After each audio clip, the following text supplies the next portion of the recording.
Dáme vám na začátek, já připravil něco hodně speciálního, super, takže dáme a pánové, něco hodně nebezpečného, možná se nám to nebude líbit, ale každopádně si se zdůží na hrozný věci, tak to se nám bude líbit. Šanghajský meč, dáme a pánové. Tak, děkuji. Vám půl roku se říká, to nechci slyšet, jak se to dělá, každopádně. Můžu vám ukázat něco jiného. Možná byste chtěli vidět, například, normálně to dělám se 45 lidmi, vás se tady možná trošku dneska víc, ale nevadí, nechám vás teď všechny zmizet, máte do jednoho. Právě jste všichni zmizeli. Ok, já děkuji, že jste neodešli, protože to ještě není konec. Ve skutečnosti vám můžu ukázat třeba to s tím čtvercem. Vidíte ten čtverec? Vidíte ten čtverec? Ne? Já teda jo, dobře. Nevadí, ukážeme něco jiného. Ve skutečnosti bych mohl ukázat něco nebezpečného. A třeba tady s tou tuškou. Úplně obyčejná tuška. Dáme a pánové, obyčejná tuška. Úplně obyčejná tuška, nic tam. Jau! Moje oko. Je tady nějaký doktor nebo záchranář. Já se omlouvám, já si budu muset to oko nějak... Dobrý, jsem v pořádku. Nemusíte chodit, nic mi není, už jsem v pořádku. Děkuji. Tak, dámy a pánové, vás jako poprosím a všichni, aby jsme se všichni soustředili a koukali přímo do prostřed. A dali mi všichni svoje peněženky. Já počkám. Dobře. Možná byste chtěli vědět, třeba něco karetního. No, kolik máme času? Ještě trošku, takže já budu pokračovat, dobře. Takže dámy a pánové, ukážu vám výborný karetní kouzlo. Ve skutečnosti nemám karty, takže budu si muset počkat asi na karty, dobře. Nějaký můžu možná objevím, takže nevadí. OK, karty potřebuji. Nemá někdo karty? Dobře, ne? OK.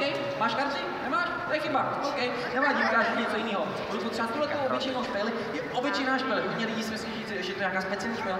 Když si je obyčejná, už ani si. Tak stačí. Mám tady obyčejnou špejli, nic ní není, byla zkontrolovaná. To nestříchli, tak to zkus ještě jednou. A dvakrát. Chceš si ještě zkontrolovat? Si už ne, jo. Ale každopádně hodně špatně se napůjde, takže...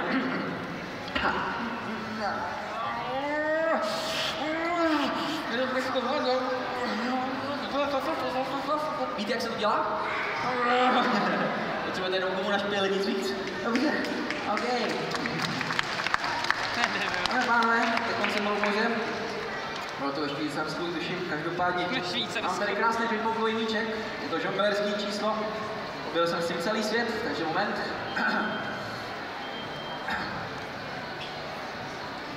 Tada, děkuju.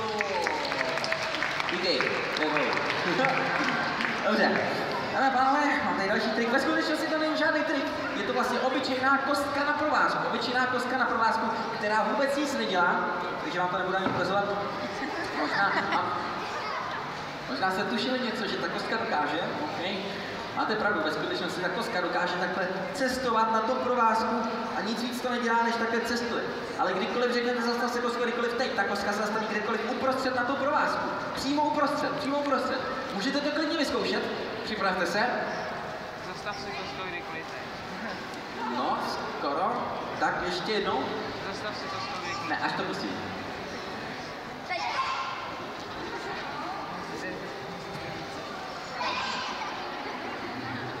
Ne teď, ale zastav se kostkou kdykoliv teď.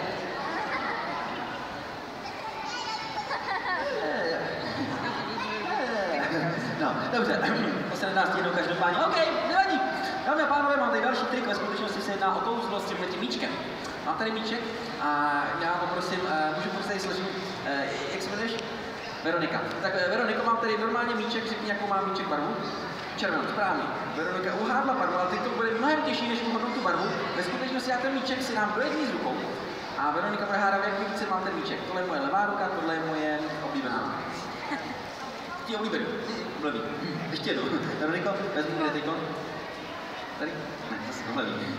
Do třetice. Kde teď? Tady? Ne, tady. OK. Veroniko, já to trošku zjednoduším, dáme to ještě jednou. Tady správně, jo. On byl trošku větší, takže já jsem ho nezmáš, taky Veronika to uhodla. Já bych zatleskal, protože ona to uhodla. Tak ještě jednou, mám tady míček, no všechny pozor, míček, kde? No, tady ne, tady. Já ten míček můžu vzít a takhle ho vyhodím do vzduchu, kde je teď korun. Tak.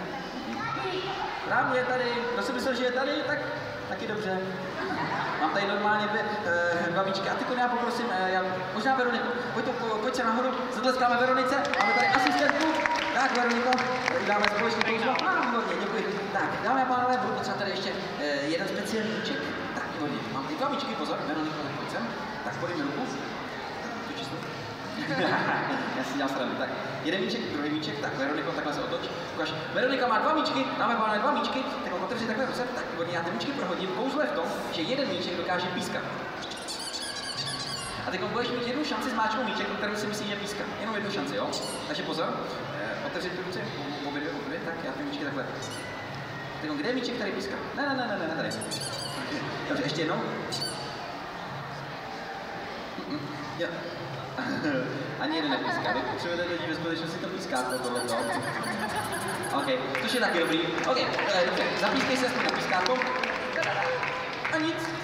Potřebujete to správně ve skutečnosti. Dobře, tak já se pískátko, míčky ještě ne. Děláme teď opravdu kouzlo. Tak, Veronika, tak se otoč, tak výborně. Dva míčky, vyměním, vezmu si jeden míček, tam se do ruky vykoš míček, seš pravačka nebo levačka. Tak do levý ruky, tak, drž míček, pevně. Pojď trošičku dopředu. Ještě 3 kroky. Ne, to asi na srandu. Takže vezmu si ten míček a pozor. Nechám ho přecestovat přímo k tobě do ruky. Veronika to dobře. A má tam dva míčky, což je neuvěřitelný. OK, možná. Mám tady něco navíc. Tohle kouzlo pro mě, tak já si tady vezmu tohleto. Tohle Veronika, zatleskáme Veronice.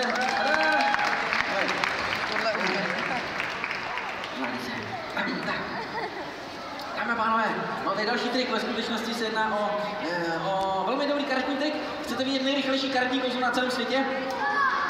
OK. Chcete to vidět ještě jednou? Zase tak rychlý není. Každopádně mám tady 1, 2, 3, 4, 5 karet. Kouzlo je v tom, že když se vyhodí 2 karty do vzduchu, že tady stále mám jenom 1, 2, 3, 4, 5 karet. A mě kříží, ukáž to ještě jednou. Dobře, pro vás, pro slečnu tady ukážu ještě jednou. Tak výborně, vyhodím 2 karty do vzduchu a stále tady mám jenom 1, 2, 3, 4, 5 karet. To je super. Každopádně já se omlouvám, ale už mi normálně tleskají lidi. Ale možná se nepochopil, že když vyhodím 2 karty do vzduchu, že tady stále mám jenom 1, 2, 3, 4, 5 karet. Zrovna mi někdo musí volat, co není dobrý, úplně. Halo, jasně. To je SMS, pardon. Vyhodím 2 karty. Jo, takhle, dobře. Dobře, vyhodím další 2 karty a stále tady mám jenom 1, 2, 3, 4, 5 karet.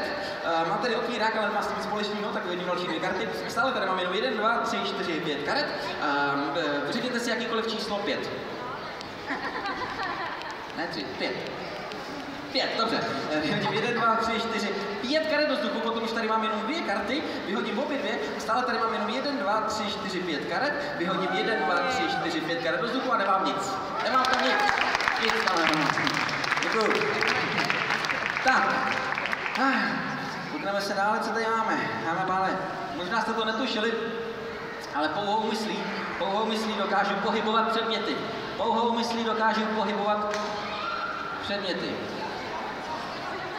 Pouhou myslí. Žongléřský trik. Můžete mi podle někdo to hladíko? Je kladivo, takovou pomít, jo. Dobře, tak jo. Mám tady další trik, je to kouzlo s provazem, protože kouzlo s provazem je důležitý pro každého kouzelníka, ten každý dělá každý kouzelník nějak kouzlo s provazem, takže mám tady provaz, obyčejný provaz. Není tam žádný propadl dvojitý dveře, magnety, nic. Mám tady nůžky, přestřenou provaz přímo ve středu. Nebo radši v úterý.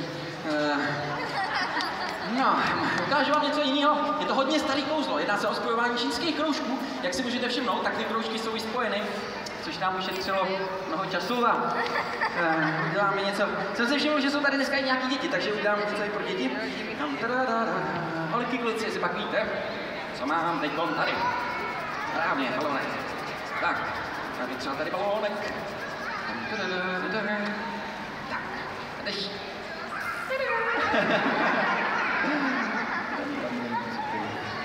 Tak, ještě jednou. Kolik máme času? Ještě jo, dobře.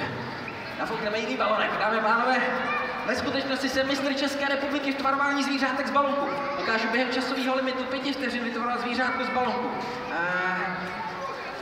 Můžete si říct, jakýkoliv zvířátko má vytarovat. Umím žížala, žížalu hada, umím... Žížera. Tak kdo chtěl tu žížalu? Dobře, tak udělám něco složitějšího. To není problém, protože... Stačí se soustředit. Hnedka.